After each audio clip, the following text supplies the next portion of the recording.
Hello, I'm Dr. Carlo Carandang, and I'm a psychiatrist with AnxietyBoss.com. Today, I will talk about generalized anxiety disorder. Generalized anxiety disorder, also known as GAD, is an anxiety disorder where you have excessive worry about events and situations, and it disrupts your life. So you, as the audience, will benefit from this presentation by learning more about GAD and how it can be treated. So I'm an expert in anxiety and depression, and I'm a psychiatrist with over 15 years of experience treating patients with anxiety and depression. In addition, I'm the author of the self-help book Anxiety Protocol and founder of AnxietyBoss.com. So I have many years of research and teaching experience on the topics of anxiety and depression. So let's look at some facts about GAD. The lifetime prevalence of GAD in the population is approximately 4.1%.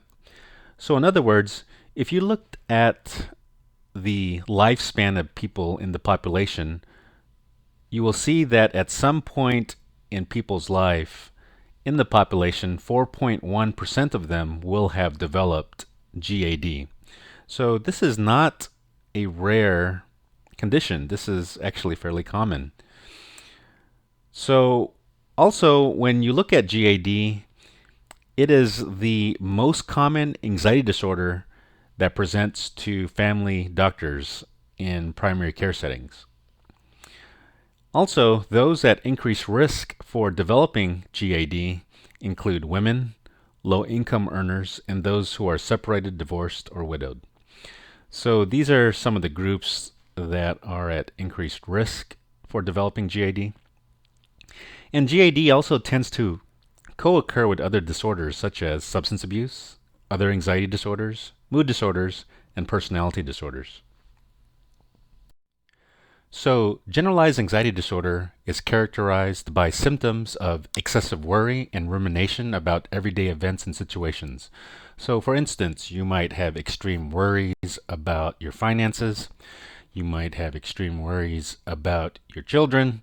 You might have worries about your spouse, your relationships, your job. So, what happens in generalized anxiety disorder is that the worry about everyday events and situations are taken to another level, where not only do you worry about things that you would normally worry about, but you take it to another level in which you worry about it almost all the time, and you worry about different things, not just one thing, but different things. And it's the intensity of the worry and ruminations that defines generalized anxiety disorder and what differentiates it from normal worry. So with normal worry, you might have a problem with your finances, or you might have a problem with your boss at your job. And of course, you would normally worry about those things. And when you have normal worry, the function of normal worry is to actually solve problems. However, when you have generalized anxiety disorder, your worry becomes a problem unto itself. So instead of having worry solve problems, what happens is that the worrying becomes the problem, so that it paralyzes you where you can't do anything about the problem besides worry about it. Because if you have normal worry, what the worry does, it actually helps you to think and rethink and ruminate about, well, normal worry is not rumination, but in normal worry, it helps you to think over and over again about what to do about a problem, and then eventually to actually solve it and take action and to solve it. Whereas with pathological worry, with pathological worry that you see in generalized anxiety disorder, what happens is that the worrying then becomes the problem, and you don't actually solve the problem that you're worrying about in the first place, because now you have worry as the biggest problem, and it paralyzes you to take actions to solve your problems. So that's what differentiates generalized anxiety disorder worry from normal worry. So in addition to the worry and the negative ruminations, and by the way, negative ruminations are are repeatedly thinking about negative thoughts over and over again. It's just the nonstop recounting of negative thoughts. So that and worry. So that's what you call rumination. So this excessive worry and ruminations lasts most of the time, and it lasts for at least 6 months. And then when you have the excessive worry and the ruminations, you can also get the physical symptoms of anxiety, which include restlessness.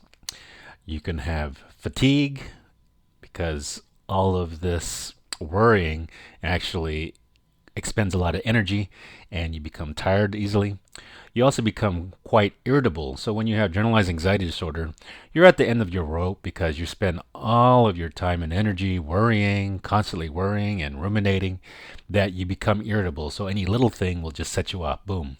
So even some little irritation, some little thing will just set you off where you become highly irritable. Another physical symptom of GAD includes muscle tension. So when you're always worrying, it just revs you up so that your muscles are always tense. So you're just tense. You feel like you're in need of massages all the time because your muscles are too tense, because you can't relax, because you're on edge because of the worry. And then you can have poor concentration as the worrying distracts you from anything else. So again, the worrying becomes the problem, you become revved up, and you're not able to focus on the tasks at hand. And also, when you're worrying and have extreme anxiety from generalized anxiety disorder, it then affects your sleep, so you're not able to go to sleep, or you might wake up a lot and you don't feel rested, so it can contribute to sleep problems. So, how do you diagnose generalized anxiety disorder? Well, as described in the previous slide, you have to have those symptoms of extreme worry and ruminations in combination with the physical symptoms of anxiety, which I described in the previous slide. So you have to have these constellation of symptoms, and it can't be normal worry. It has to be pathological worry, as I explained in the previous slide. So in addition to the pathological worry and ruminations and the physical problems of anxiety, in order to make the diagnosis of GAD, it needs to interfere with your life and it needs to disrupt your functioning. So it needs to have, it needs to actually paralyze you to the point where you're not able to do anything else and you're not able to accomplish tasks. It affects your relationships. It affects your job performance. It affects your ability to care for yourself. So when the worry and anxiety disrupts your life to the point where you're not able to take care of yourself, or it impacts your relationships or your job performance, then this is definitely impacting your life and it could be generalized anxiety disorder.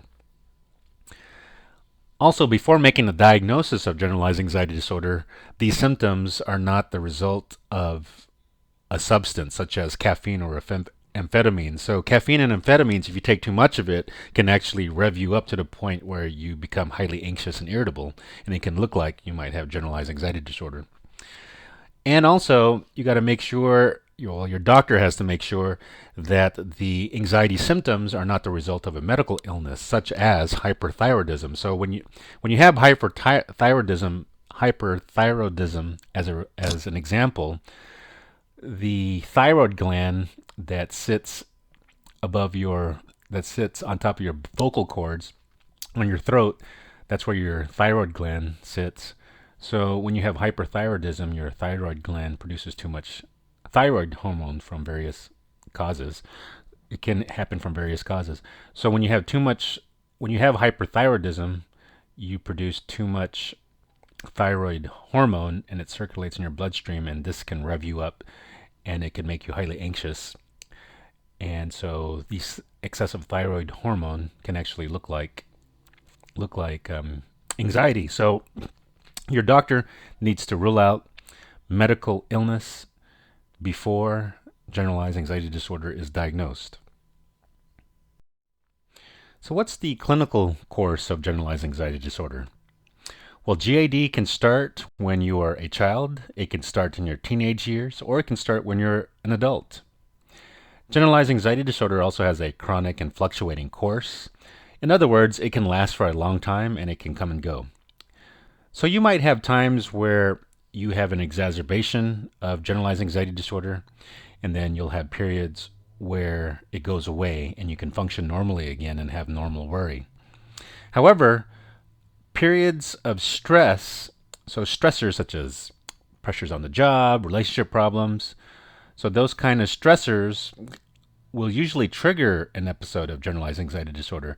So, an important part of treatment for generalized anxiety disorder involves identifying your stressors that trigger your generalized anxiety. And so, what happens is that treatment then becomes about anticipating your stressors so that you can minimize the impact of those stressors on your GAD. So, how does generalized anxiety disorder develop? Well, if you've listened and watched my previous talks, I talk about how events and triggers lead to thoughts about these triggers, and how these thoughts can then lead to anxious feelings, and how anxious feelings can lead to avoidant behaviors, and how these avoidant behaviors then can maintain the belief in your thoughts, which then serve to maintain the negative cycle of anxiety. So here, I give an example of the negative cycle of GAD, worry, and uncertainty. So let's say you have a stressor, and then you have thoughts that something bad is going to happen. You might think that you will not be able to cope. You might think you can't stand uncertainty. You might think the future and risks are unknown and that you must be prepared to reduce the risk. So these thoughts then induce anxiety. So you're worried, you're fearful. So in addition to the anxious feelings, you get the physical symptoms of anxiety, which include nervousness, tenseness, you're not able to relax, and you have disrupted sleep. So these anxiety symptoms are very uncomfortable. So the anxiety makes you want to overcompensate to decrease the anxiety over the short term. So what you do is then, as you can't stand uncertainty, you try to increase the certainty by planning ahead, making lists, over preparing, and over educating yourself. So for instance, if you have some concern that you might have some physical illness, you might go on the internet and research all there is to know about the particular illness that you're worried about, and you spend all your time educating yourself. Eventually, then you just avoid and then you put things off.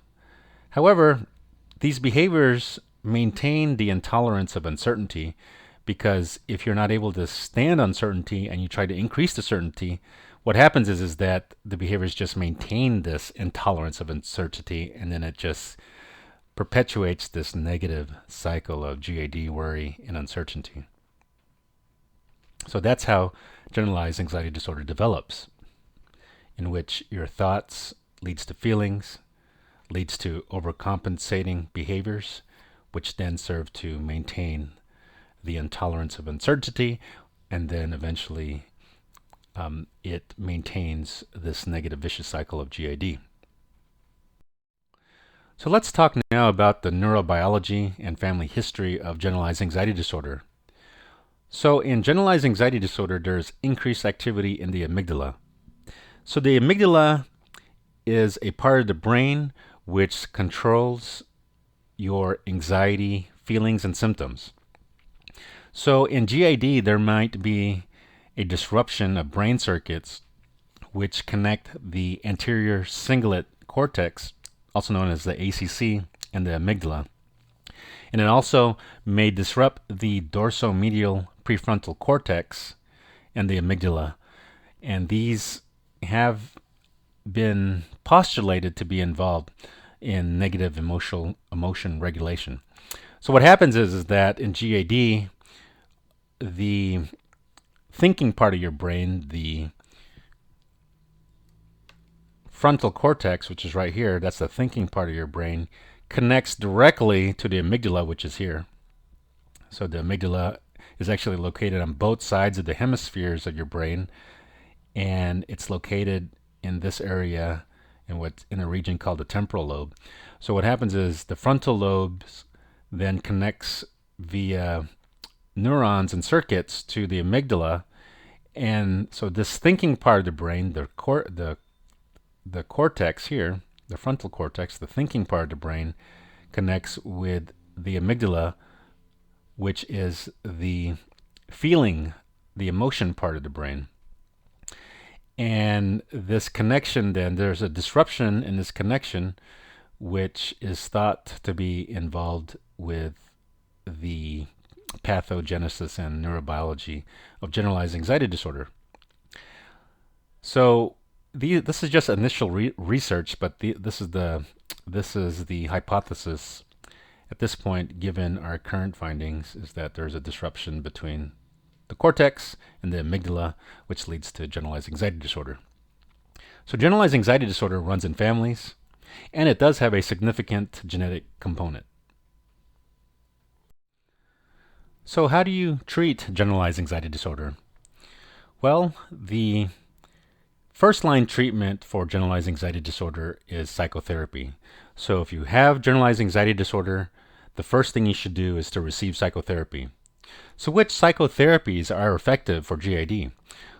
Specifically, cognitive behavioral therapy, also known as CBT, and short-term psychodynamic psychotherapy are both effective for GAD.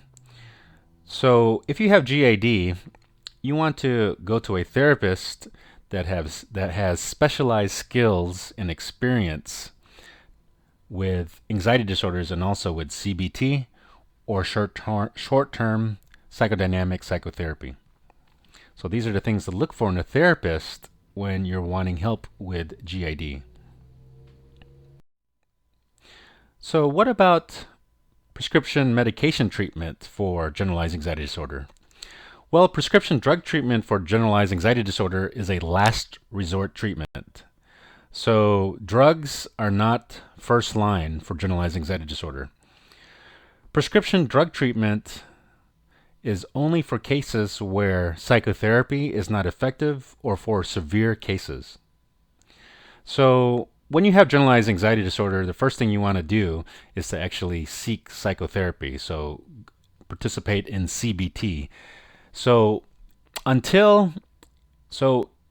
there's a problem right now where people are actually going to their doctors, and their doctors are automatically prescribing prescription medications for anxiety disorders such as GAD without even starting psychotherapy. But this is a mistake because medications were not meant to be given as first line for anxiety disorders such as generalized anxiety disorders. Medication treatment, prescription medication treatment, was meant to be a last resort if first line treatments didn't work. So for instance, if you had CBT, cognitive behavioral therapy for generalized anxiety disorder, and it ended up not working, then that would be a case where you would consider prescription medication treatment to treat your anxiety symptoms. Or the other time where you might consider prescription medication treatment for anxiety for your GAD is if you have such severe symptoms that it severely impacts your functioning, where you're not able to perform your job, you're not able to care for yourself, your relationships are in shambles. So those are in that case where multiple domains of your life are in shambles because of your anxiety illness, then that would be a case where, for severe cases, where you would consider prescription medication drug treatment.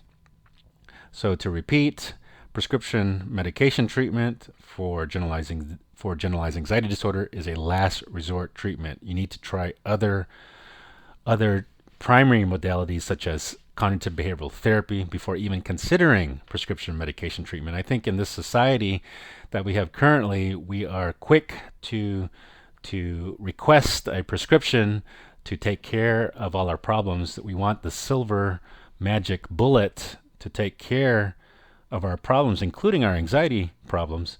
However, that's not the way to go about treating your generalized anxiety disorder. The first line is cognitive behavioral therapy, not medication treatment. However, if you do need medications for generalized anxiety disorders, there are effective options which include selective serotonin reuptake inhibitors, also known as SSRIs. There is also another antidepressant called serotonin norepinephrine reuptake inhibitors called SNRIs. So those can be effective for GAD. You also have benzodiazepines, buspirone, and pregabalin. So these are the lists of prescription medications that are effective for GAD. So you might ask, what about treatment with benzodiazepines? And this is a common question because benzodiazepines are overprescribed for all anxiety disorders. It's given out like aspirin. Doctors prescribe this like water, basically. It's ridiculous the amount of benzodiazepines that are prescribed. Let me repeat, benzodiazepines are overprescribed. So for generalized anxiety disorders, benzodiazepines are generally not prescribed for GAD, given that GAD is a chronic illness. And for a chronic illness, you can't prescribe benzodiazepines on a long-term basis because the longer you're on benzodiazepines, the more risks are involved with taking it because of their addictive potential. Benzodiazepines are highly addictive, and it's best not to actually start on a benzodiazepine if you have generalized anxiety disorder, just because generalized anxiety disorder can last a long time. And benzodiazepines, although they are effective over the short term, they have long-term risks because you can get addicted to it. And then you have another problem.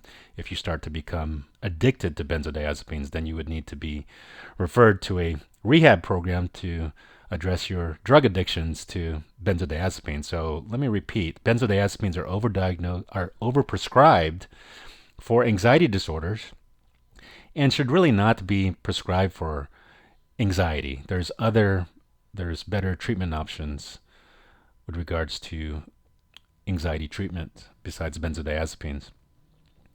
However, if you have severe anxiety, then that might be a case where benzodiazepines can be prescribed on a short-term basis. Let me repeat, only if you have severe anxiety symptoms that maybe your doctor can, at that time, in that specific instance, can prescribe you on a short-term basis a benzodiazepines. And in the meantime, if they're prescribing the benzodiazepine, there has to be other primary treatments that are prescribed at the same time, so that when it comes time for the primary treatments to become effective weeks later, such as SSRIs and SNRIs, these are antidepressants that actually take weeks. They could take up to 8 weeks for it to have full effect for your anxiety disorder. So while you're waiting for the SSRI or the SNRI to take effect weeks later, several weeks later, then and you have severe anxiety symptoms, then benzodiazepines can be concurrently prescribed at that time, but only prescribed for a few weeks. Then once the SSRI or the SNRI becomes effective, then the benzodiazepine can be slowly tapered and eventually discontinued. In addition, the SSRI and SNRI may initially cause increased anxiety and agitation. So as I mentioned, as you know, and as your doctor should talk to you about before they prescribe prescription medications for anxiety, is that these prescription medications have significant side effects. So this is the reason why your doctor prescribes it and monitors these medications, because these prescription medications have significant side effects. And that's to be on these medications, you need to be monitored by a doctor. So the problem with SSRIs and SNRIs is that they may initially cause increased anxiety and agitation during the first couple of weeks of taking it.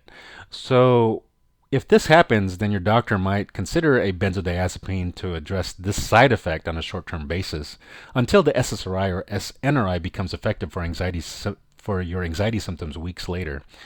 So this is one of the problems of actually prescribing antidepressants such as SSRIs and SNRIs for anxiety, is that it might actually increase your anxiety in the first couple of weeks. So this if you're already having severe anxiety symptoms and then the SNRI or SSRI actually increases the anxiety, then you got to ask yourself, is it really worth taking these medications in the first place?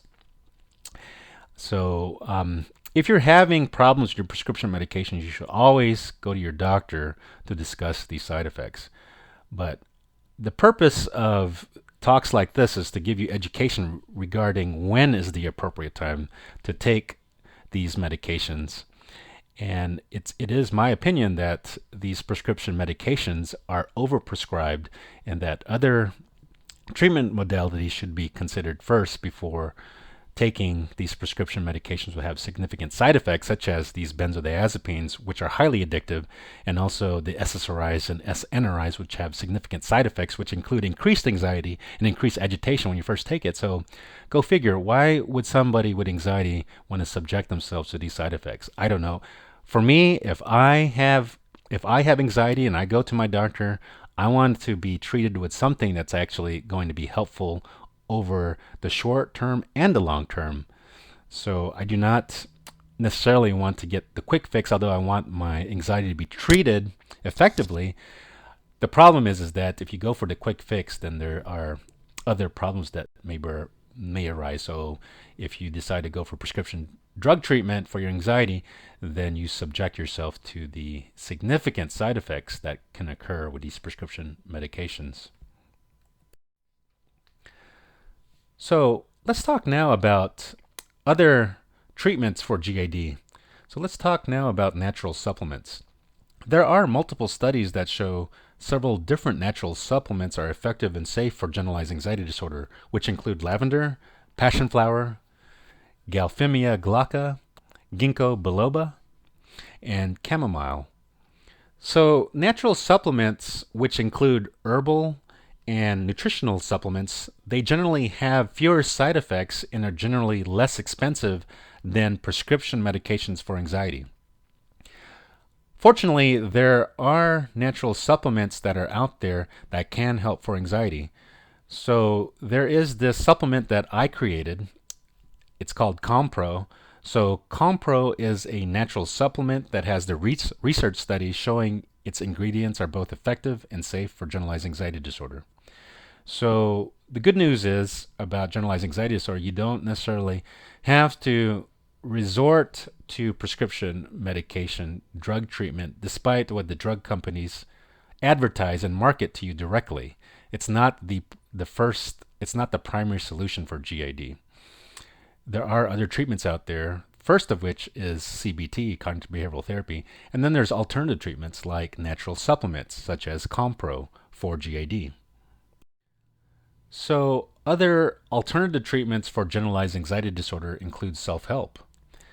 So research has shown that self-help interventions are effective for generalized anxiety disorder.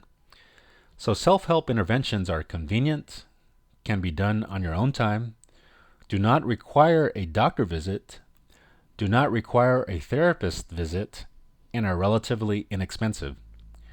So fortunately, there are self-help books out there that can help for your generalized anxiety disorder. So I wrote this book called Anxiety Protocol, which is a self-help book which uses evidence-based techniques to help you treat your generalized anxiety disorder. So to summarize this talk on generalized anxiety disorder, let's go through the main points here. So GAD is characterized by excessive worry about events and situations.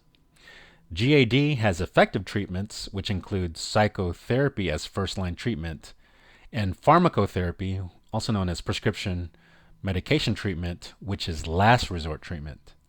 There are also alternative treatments, which include natural supplement treatments, such as with Compro, and also self-help interventions, such as with the book Anxiety Protocol, and other alternative treatments such as meditation and exercise, which have preliminary evidence that they are both effective and safe for anxiety disorders such as generalized anxiety disorder. This concludes my talk. I'm Dr. Carlo Carandang. Thank you for listening.